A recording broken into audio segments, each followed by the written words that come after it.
My name's Eric White. 50 years old. Was in the military in the Army in Desert Storm back in 1991. All right. Where were you stationed? As far as here in the States or overseas? Overseas. Overseas, we were stationed right outside of Iraq, and we were on the Saudi-Iraqi border, the exact city. I couldn't tell you. We were actually in the middle of the desert, and what we had to do was had to, before the tanks could actually go in for the ground war, we had to, because we were an engineer battalion, we had to use our heavy equipment, bulldozers and things like that, to knock down the berms so that the tanks could get it through there. So we weren't exactly in a city. We were out in the middle of the desert. So. What were general living conditions like? Not too bad. I mean, we slept in tents. Good thing was we had, we were an engineer battalion, so the thing is that we were able to create a bunch of stuff. We made our own showers. The showers, a lot of people had to take cold showers, but because we were part of, people that do things like that, we were able to take hot showers. We would put gas heaters in the tanks overhead to where we could actually take a warm, hot shower. But it was basically living in it's what we call GP mediums and GP large.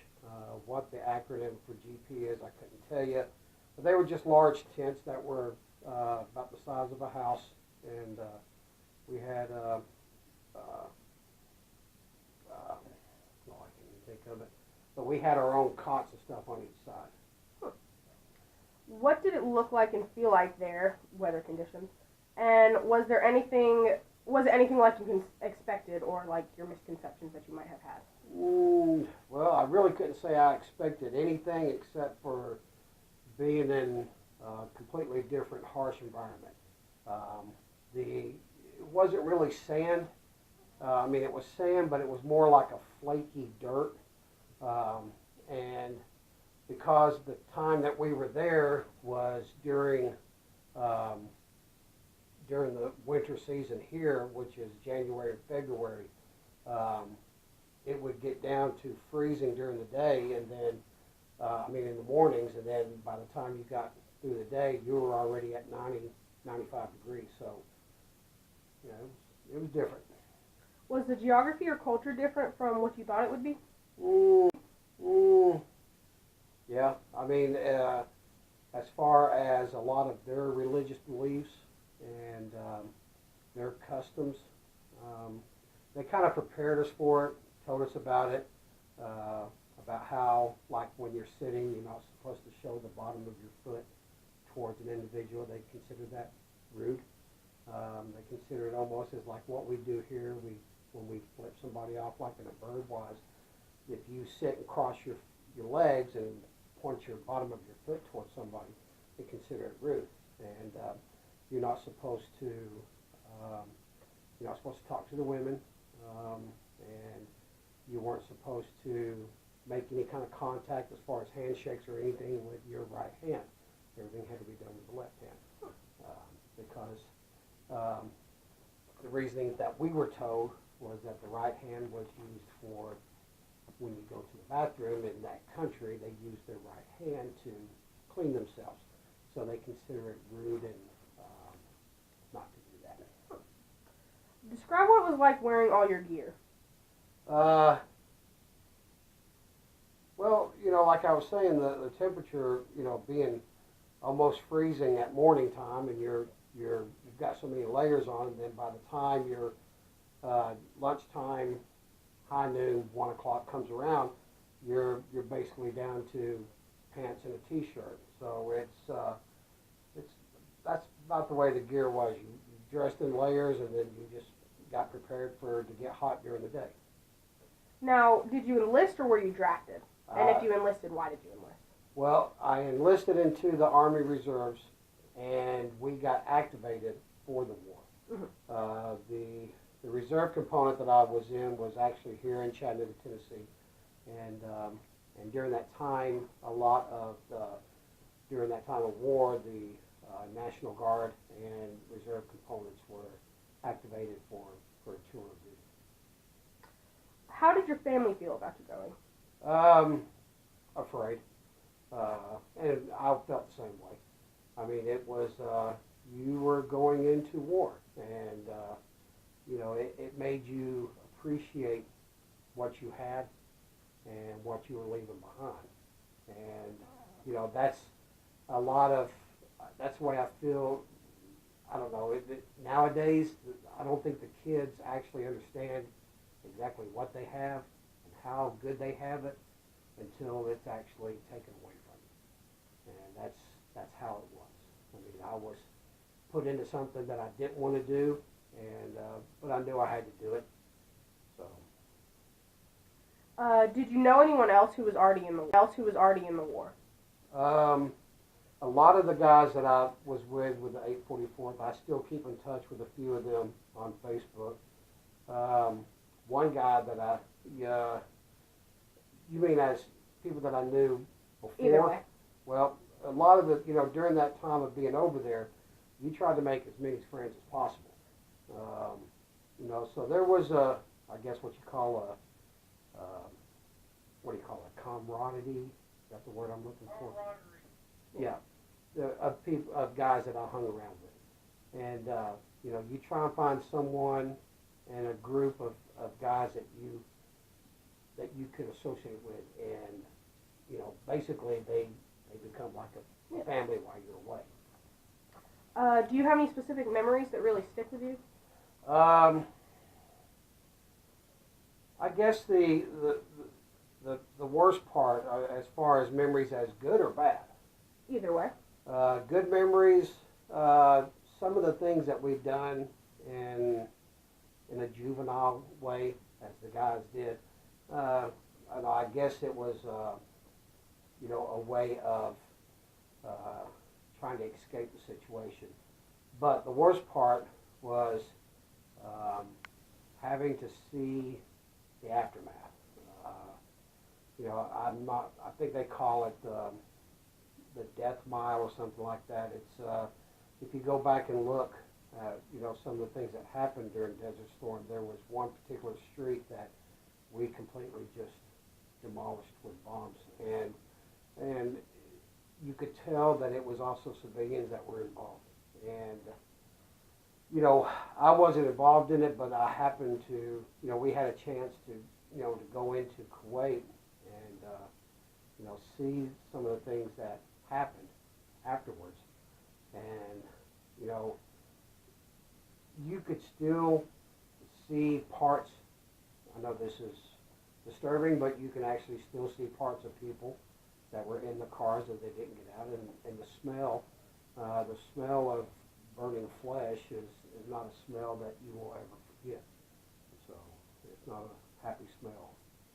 Did you see any chemical weapons? I really couldn't say if I did or didn't. I do have, I've talked to a lot of the guys, and they seem to have, they feel like they've, and I feel the same way, and I'm trying to get the process now of getting it worked out with the VA. But there has been some exposure. I couldn't really say whether it was an actual bomb right in front of me. I mean, when you're going into a war zone, and who knows how they activated the chemical armory that they had. And the other thing is, before we left, we were injected with so many different shots. They told us it was a shot for this reaction, that reaction, and when you sign over to the government, you have to take whatever they tell you. So who knows what our government themselves put into us. So. Was there a time where you feel like you had to make a rush decision, and if so, do you feel like you made the right decision? Oh yeah, there was one time me and a friend of mine, we were going down what we call the MSR, which is a main supply route. What our job was, our battalion, we built a main supply route from Saudi Arabia Saudi Arabia into Baghdad. And what we built was 50 miles of road, and then another company and battalion picked up the next 50 miles. But from these two roads that we had several main supply routes that were designed to go into to Baghdad. There was an actual road that was there, and so as we're going down this crossroad that's actually on the Iraqi side of the border, we had to make sure that a lot of the small buildings and some of the other larger buildings there were still not occupied by Iraqi soldiers. What was the most difficult thing you had to face? I guess the most difficult was leaving everything behind. That was the hardest thing. Knowing, when you're in an airplane and you look out the window and you can see snow-capped mountains, and you're actually looking out and you can see the beauty of the green and the snow and everything else, and then it just starts to change and fade to sand. And when you see that, in your brain you're going, I'm getting closer to war. It really doesn't hit you that, there's a possibility that you may not be coming home. And, luckily for us during that time, we had good leaders that, strategically planned everything as far as knocking out communication with the Iraqi soldiers, knocking out their food and water supply.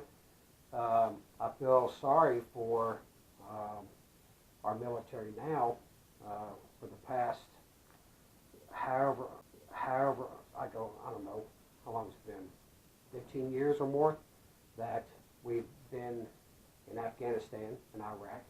And I just feel like that we should have taken care of Saddam Hussein the first time we were there. But that's all politics, So. And then my next question was, did you have any contact with the natives? And you've already answered that. So what was that like, talking to the people there?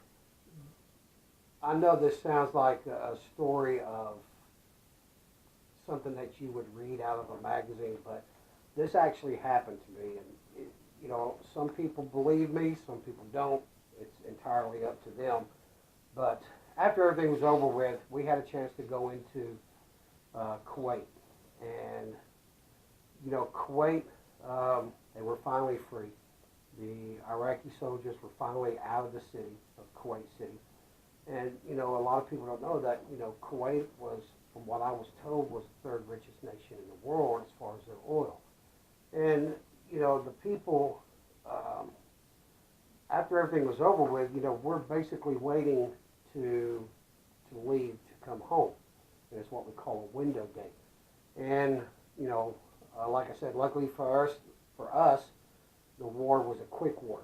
And we got in there, done what we had to do, and it was over.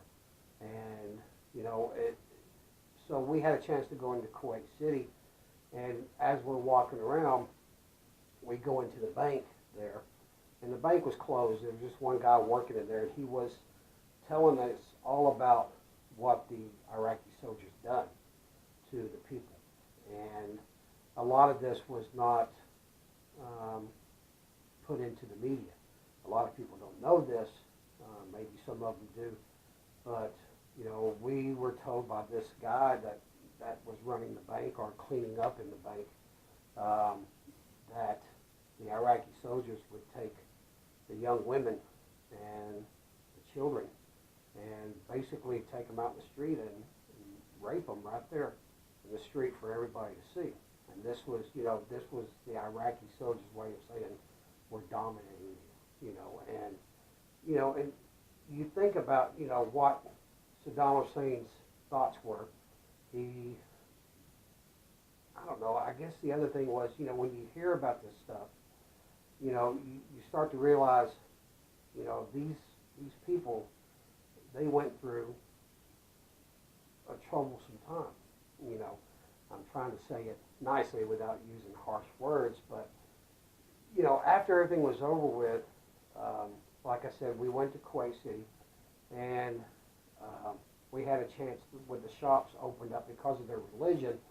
A lot of the shops didn't open up till like 3 or 4 o'clock in the afternoon. So after everything opened up, and it just seemed like the Kuwaiti people just, you know, vibrated to that certain time. And, you know, as we're walking around all the different shops, and, you know, I'm buying T-shirts.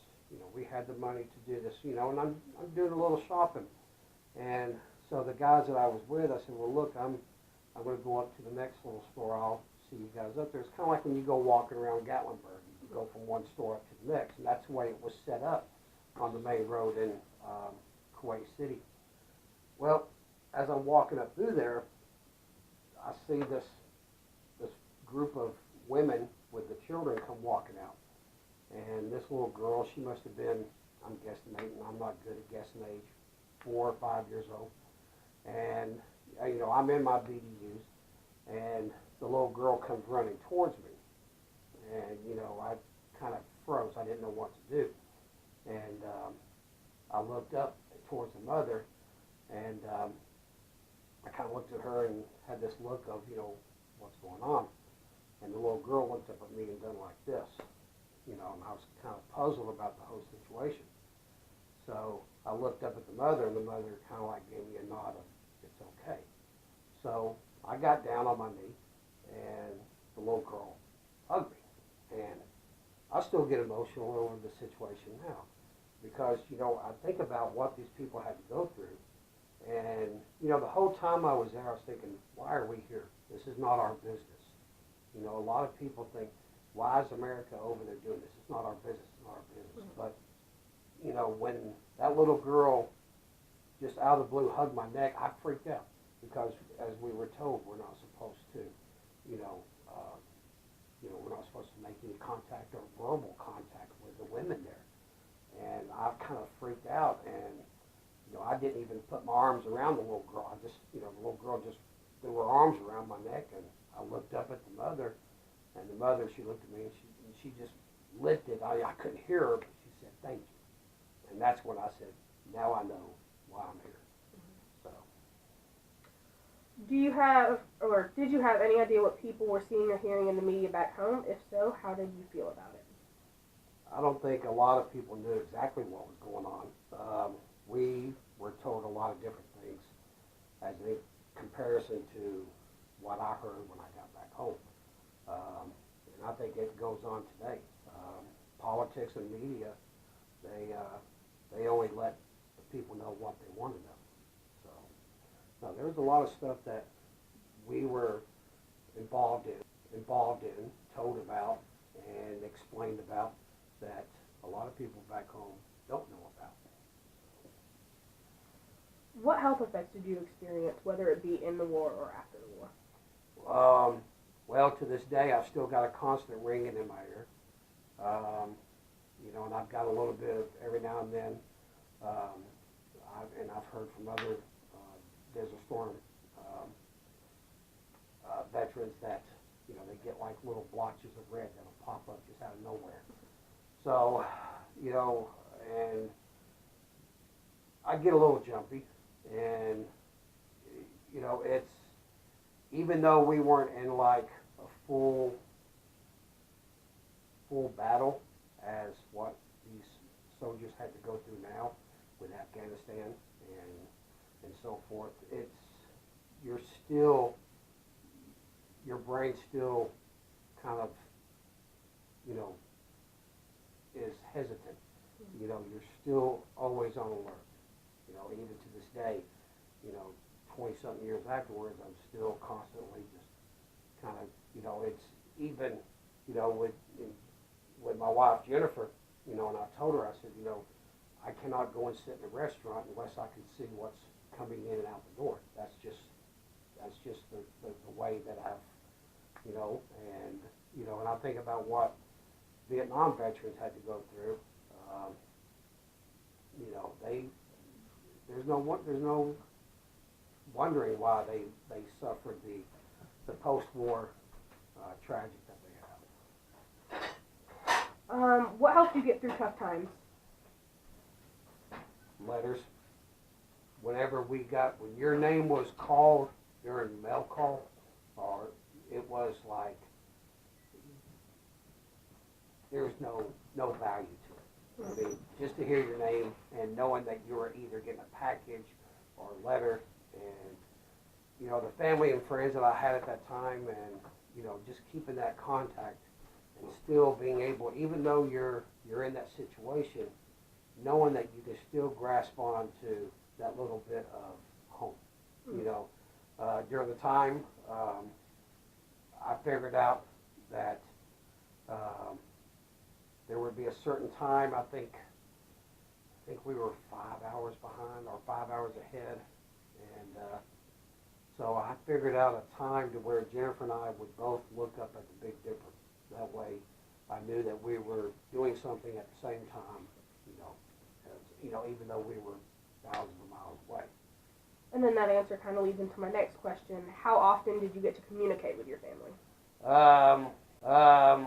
Mainly by letters. If I was lucky, it's not like what it is now with cell phones. Cell phones were just coming into play back then. So if you could get on a standard landline, and you had to, if you were going to make a call to home, you would have to be, it would be midnight or later there just to even call somebody after the work hours here. So I know I'm answering this question with a long, it would usually, if I was lucky, maybe once a week, I would be able to make verbal contact, but majority of it was by letters. How did your experience impact you? It made me respect life a lot more, appreciate what I've got. Even though I don't have that much, at least what I've got, it's been a gift. So that's about the best impact I can say. It's made me more appreciative of what I have. How do you feel now? Are you proud of yourself when you look back? Yeah. I mean, I can't really say I'm proud. I mean, I don't know. I'm just, I did what I had to do. There are some things you talk about and some things you don't talk about. And that's the hard part of anyone that has to be involved in a war, because even though the media and you think that the person that that went off to war tells you everything they've done, they're not going to tell you everything, because there are some things that they just don't want to put that on anybody else. Would you go to war again? Why or why not? I would if it was depending upon the reason. For the country and for my friends and family, yes. For the government that we have now, no. The government that we have now, it's not a government of the people. It's a government of the government. And this government I would not give my life for. Now, if we were invaded here in this country, yeah, I would, I guess you'd call it a Red Dawn, whatever, I would do a Red Dawn situation. So. How do you feel about our troops being used as occupying forces and as policemen and peacemakers?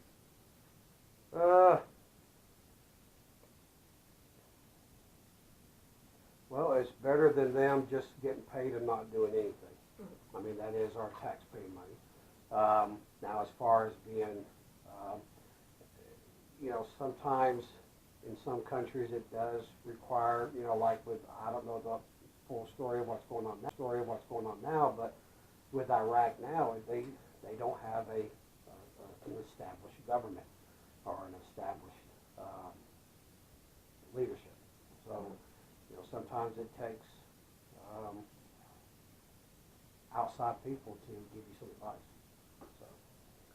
Is there anything specific you would like to, or you want people to know or take away from this interview, and is there anything you would like to add? One thing I'd like to add to this interview is the young people, I guess they call them the millennials, they need to understand that their parents of my age, they need to understand what they went through. Even though we're the 80s parents, during the 80s, we went through a lot of changes. And one thing I would like for the younger generation to know is that they need to appreciate what they have. A lot of them that I see, and my children are guilty of it also, a lot of these children nowadays, they don't understand how good they've got it. You know, even though they may not be in the most richest house or driving the most expensive car, but to see what other children and, you know, to see what other people in other countries had to go through, they need to, I hate to say it, wake up.